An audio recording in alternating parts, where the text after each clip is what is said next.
Oh, but Obama did say something else. Do you have cut 3 there? Let's get that ready, Mr. Producer, Justin. Let's get that. Jason. My mind isn't working. Sorry, Jason. Let's get cut 3 ready. Here's some of what Obama had to say today. Go. We are resolved to halt the rise of privacy in that region. So the president is resolved to halt the rise of privacy in that region.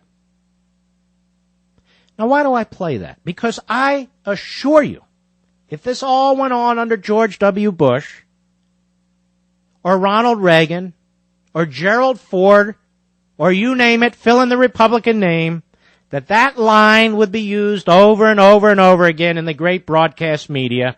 Not the great heroics of the president who signed 2 legal documents at the urging of his lawyers.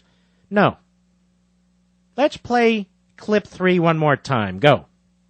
We are resolved to halt the rise of privacy in that region. Okay. Just wanted to make sure you heard it. Now, you're also going to be reading pseudo-conservatives or listening to pseudo-conservatives who are bending over backwards to praise Obama for doing the right thing. And I have to shake my head. Why are you pandering? What did he do? He authorized the military to use military force if the military thought it needed to use military force against armed pirates who had kidnapped an American citizen. Now, what's the opposite of doing that? The opposite would have been not signing the documents that his lawyers said he needed to sign and not authorizing the military to use military force against the armed pirates who were threatening a U.S. citizen. That would have been absurd, and everybody would have seen it as absurd. So why are we praising this? Because he didn't stop the U.S. Navy from trying to secure the release of a U.S. citizen by hook or by crook? That takes courage not to stop the Navy? Is that not perverse? It sounds perverse to me. So what are we praising exactly?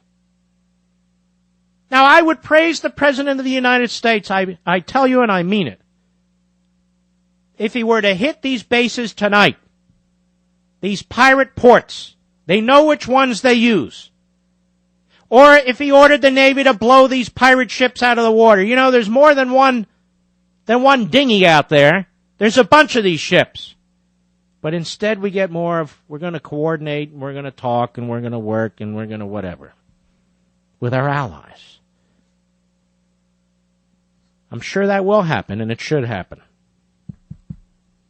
But that's more of the same. That's not great leadership. This commander, who would have taken all the heat, deserves much more glory than he's getting. But he doesn't have Axelrod and Rahm Emanuel leaking on his behalf. He doesn't have a spin machine.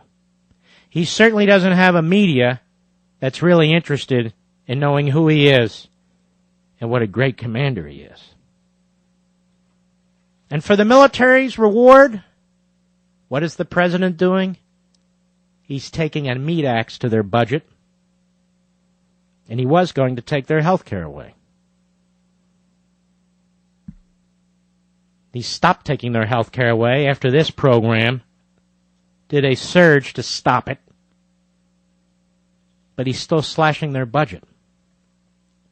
The liberals used to say when George W. Bush ordered our troops into Iraq that was the military that Clinton built.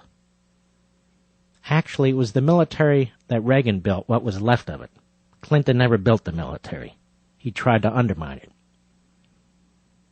George Bush had to rebuild the military and fight 2 wars at the same time.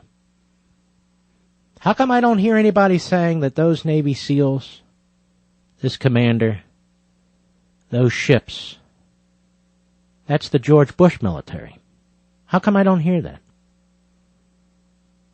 And how many ships will Obama cut as he and the bureaucrat Gates take the meat axe to the Pentagon budget? In 5 years, will we be able to stop pirates anymore? Will our Will our vessels police the world seas? Good question. Nobody will ask it. Obama will not reconsider. He's an ideologue. He's happy to sign whatever legal documents you need. But luckily we had ships and we had men who could do what needed to be done. Obama or no Obama. We'll be right back. Mark Levin.